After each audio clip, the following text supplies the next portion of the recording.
Seterusnya, menganjurkan amalan yang mudah dan buat sakit, yang sunnah dan mudah. Seperti mana kalau Syekh Ali Jumaah kata, semua amalan ni kalau boleh sedapnya yang paling mudah dan mendekati sunnah. Okey, kita tahu dah pesakit ni kebanyakannya dalam kalangan orang awam. Kalau Ustaz Abdul Halim sakit, anak suruh baca isi bahas 7 kali 7 kali setiap kali lepas solat. Gitu. Tapi kalau orang awam, kita nak suruh baca wirid sakron. Wirid sakron ni kebanyakannya dia orang tak hafal. Mereka tak hafal. Bila mereka tak hafal, mereka kena baca. Bila baca, malas. Melayu malas. Adalah bukan Melayu malas. Maksud dia ada setengah orang lah. Setengah Melayu ni dia malas membaca. Kalau kena siapa-siapa tu, terima je lah. Okey.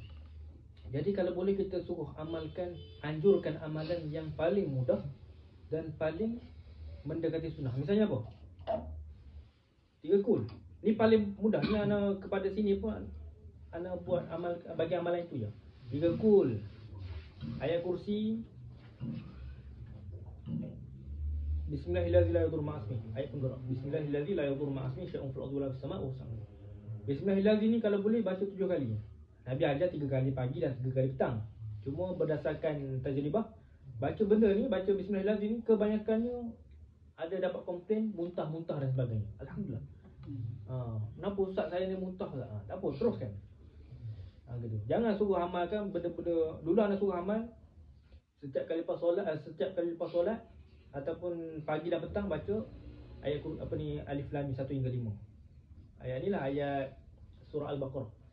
Kedua ayat kursi selepas tu kan. Dalam surah. Ketiga 2 ayat selepas ayat kursi. Apa dia? La ikraha fiddin, Allahu waliyul ladzina amanu. Seterusnya 3 ayat terakhir surah Al-Baqarah. Kebanyakannya anak suruh yang tu. Tetapi kebanyakannya pesakit tak mampu untuk amalkan. Dah. Kita tanya, lepas tu anak pun ubah sikit. Kita kata baca 3 kul. Baca ayat kursi. Dan ada juga muncullah anak tanya masa tu, boleh baca ayat ni 3 kul. Dia kata cikgu kalau baca Quran tu boleh tak? Dan tak boleh jugalah, kita tak mau bagi kan. Sebabnya kalau kita bagi tak mampu untuk baca dengan konsisten. Kita nak konsisten walaupun sikit. Jadi kita baca lah, suruh baca Al-Fatihah niat buat ubat. Itu pun okey lah. Tapi suruhlah dia amalkan jugalah, baca setiap kali lepas solat. Dia kebanyakannya orang awam ni satu lagi dia rajin.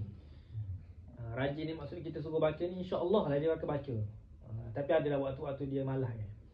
Tapi kalau orang yang berilmu ni dia pandai rendah pula. Dia pandai rendah. Tu kita tak sedap ni. Ikut dia lah kan. Okey.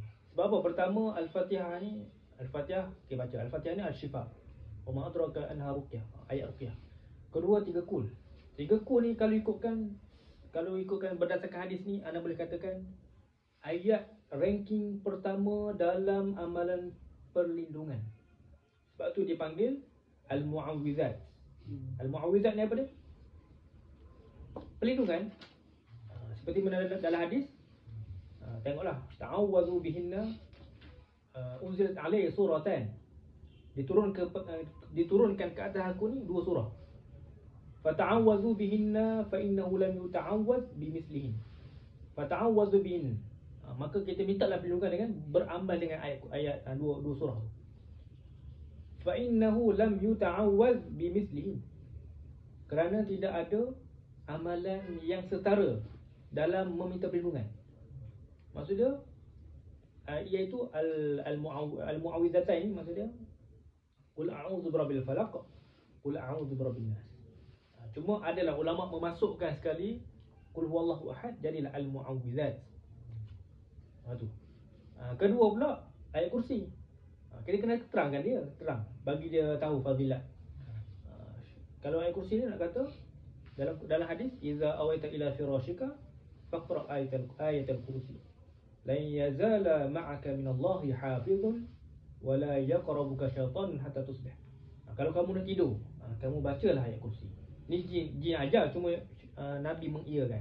Jadi Nabi katalah Kira Nabi katalah. Okey, dia kata apa? Apabila kamu nak tidur, bacalah ayat kursi. La yazala ma'aka minallahi hafizun. Maka la yazal akan apa? Ada sentiasa.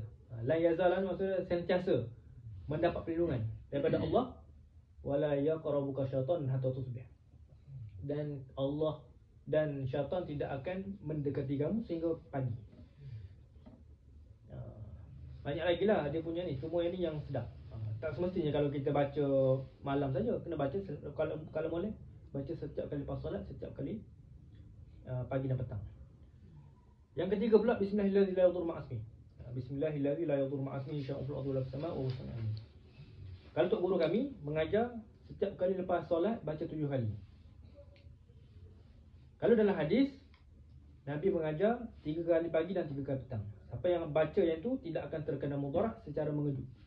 Tapi masalahnya yang terkena gangguan ni tidak diajar, ataupun yang terkena gangguan ni tidak mengamalkan. Jadi macam mana nak dapatkan perlindungan? Buat dulu insya-Allah. Memang kebanyakannya kalau macam anak sekalipun, kalau anak dalam dunia ni, dalam semua hidup anak ni pernah accident berapa kali? Accident pula tidak menyebabkan berlakunya apa? Berlakunya benda yang mencacatkan. Ana pernah accident kat Shobra itu. Ada 5 orang kita nak nguruk dengan aku hancur. Alhamdulillah, maksudnya tidak memberi apa-apa kesan. Sakit sini, sakit tarik-tarik tu sakit. Tapi kita boleh nguruk lagi. Bokok. Boleh nguruk lagi. Sebab apa? Sebab sebelum kita baca, kita dah amalkan selalu bismillahirrahmanirrahim sebelum kita nak naik motor dan sebagainya. Motor sini arak ni dia fikir ke duit dah. Dia tak fikir dah kau nyawa dia. Tu siapa. Jadi anak kebanyakannya anak sekarang ni anak nak pergi ke Shobra naik apa? Naik Uber kereta saja. Orang ni lah maksudnya nak buat rawatan dengan apa? Bayar lebih sikit Uber. Gitu. Anak takkan naik kereta lah. Kalau kereta ni macam nak pergi Sabit, nak pergi Junction ni boleh lah. Ni kalau nak pergi Shobra ni Allah hebat dia. Okey. Bagi amalan yang paling mudah. Jangan bagi amalan yang paling payah.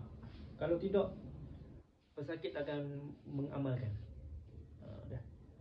Ni anda dah alami sendiri. Pesakit malas.